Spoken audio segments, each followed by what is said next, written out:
ఒకసారి ఊహించుకోండి, మీ ఇంట్లో ఒక వాటర్ పైప్ ఉంది. ఆ పైప్లో మోటార్ ప్రెజర్కి నీళ్లు ఫోర్స్గా వెళ్తున్నాయి. ఆ పైప్ ఫ్లెక్సిబుల్గా ఉంటే ఆ ఫోర్స్ మీ తట్టుకుంటుంది. కానీ ఆ పైప్ గట్టిగా రాయిలా మారిపోతే ఏమవుతుంది? ప్రెజర్ ఎక్కువై ఒక రోజు ఆ పైప్ పగిలిపోతుంది.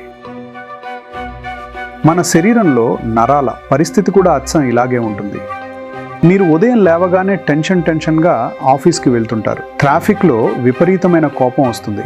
ఆఫీస్లో బాస్తో స్ట్రెస్, తల వెనుక భాగంలో చిన్న నొప్పి లేదా మెడ నొప్పులు వస్తుంటాయి. కానీ ఏదో స్ట్రెస్ వల్ల వచ్చిందిలే అని ఒక పెయిన్ కిల్లర్ వేసుకుని వదిలేస్తారు. కానీ మీ బాడీలో ఆ వాటర్ పైప్ పగిలిపోవడానికి సిద్ధంగా ఉంది అనే వార్నింగ్ బెల్ అది. దాని పేరే హై బ్లడ్ ప్రెషర్ లేదా హైపర్ టెన్షన్.